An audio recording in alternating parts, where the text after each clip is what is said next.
Hey everybody, it's Jason Blaha here, and today I want to chat with you guys a little bit about a tool I have made really heavy use of in this last year.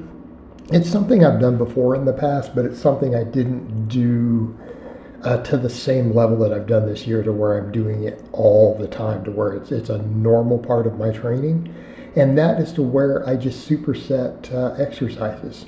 And when I mean supersets, I don't mean supersets for the same muscles, like some people, oh, do a close grip and then a skull crusher. No, supersetting opposing muscle groups or different muscle groups, like you'll see in the case of some of this, like doing pullovers and then curls, right? So that's not quite the true opposing muscle groups, but chest and back are perfect examples of something I really like to do.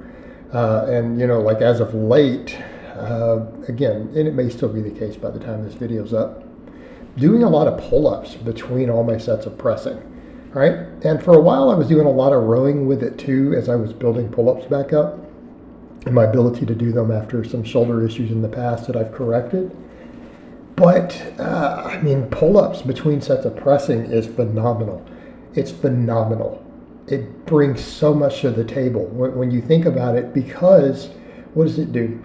It pumps all your stabilizers for the next set. So if you're trying to really move, some serious weight for work sets on your benching or your incline or whatever press you happen to do, getting all those stabilizers pumped really helps the set feel more secure. In other words, if you do 10 or more, whatever, pull-ups in between every set, when you get to that next set of pressing, what muscles tend to be stabilizers on your pressing? Right, your lats, your posterior delts, your biceps, all those things, right? They're important stabilizers. Once you've got them pumped, right? You've got them pumped up. They've got all that blood in them. They're full. You just have so much more stability when you're doing all your benching and your other pressing, right? It creates a more stable platform to work from. So in a lot of ways, it improves performance. And it's the same, when you think of it in terms of those opposing muscle groups, what are you doing between sets? Right? Normally we would say, well, you don't want to be doing cardio or whatever between sets. Obviously we want to recover. But it puts an active stretch on everything, right? Doesn't it? When you do pull-ups, are your pecs and triceps and everything getting a stretch on every rep? Yes, they are. They're getting a stretch. You're improving blood flow to them. It's like an active recovery between sets. Okay? And in my opinion, as long as you're in shape, what does this do? It creates for higher quality sets. Okay? It feels like it primes you for the next set on the opposing group. And it's the same, you do a bench or an incline. Before you do a pull-up or a row, what happens? The exact same thing. The exact same thing. You're stretching those biceps. On every rep, you're stretching those lats. You're moving everything around. You're getting blood flow to it. Okay? You're preparing it for that next set of pulls. What else are you doing? You're pumping the stabilizers. It just makes everything feel more stable, more secure. Everything's pumped. Everything's warm. Right? It does a lot. Then we talk about the other benefits, right? So not only can it improve set quality, set to set, what else are we doing? We're getting into shape. It's helping you get into shape. Why? Because it is taxing your cardiovascular system a little bit. Hey, it is keeping your breathing up. It is getting some blood flow. You have to be in shape to do this, and if you're not, it'll help you get into shape. It counts as legitimate conditioning work. And I think particularly when we start getting into the higher reps on the back off stuff, or the other ones, like I really like, even with heavy pressing, do 5s or 6s or something even, and then crank out 10 or 12 pull-ups after every set, right? It adds a conditioning component to that, because then we're doing a whole lot of work. We're having to get a lot of blood flow.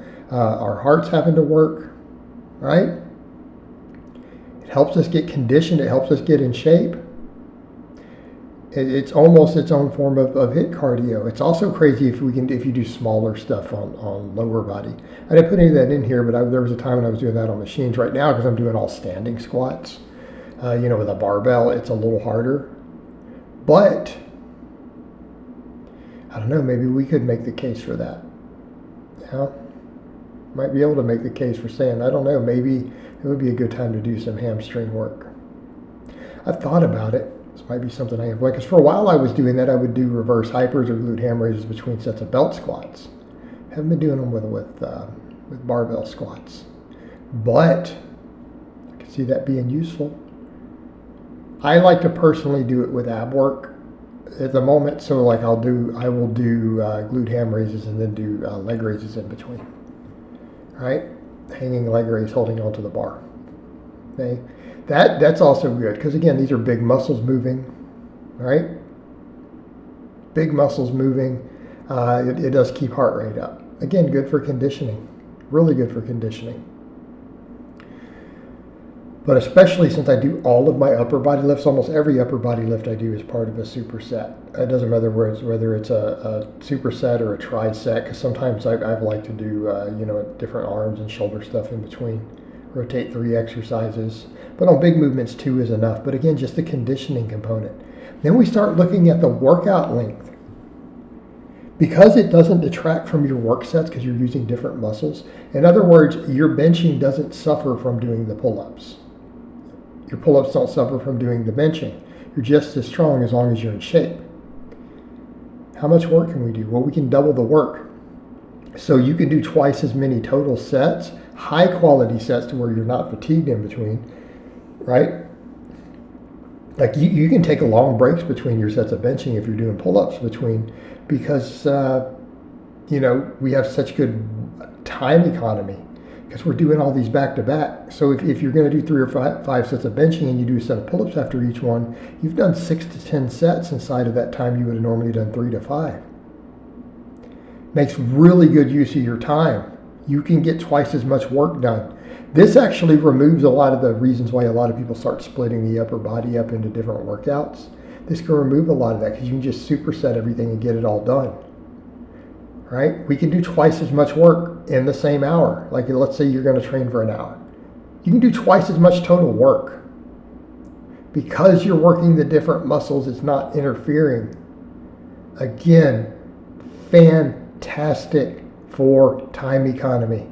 So when you really start looking at all the benefits it brings to the table, it almost doesn't make sense not to do it unless you're just really out of shape.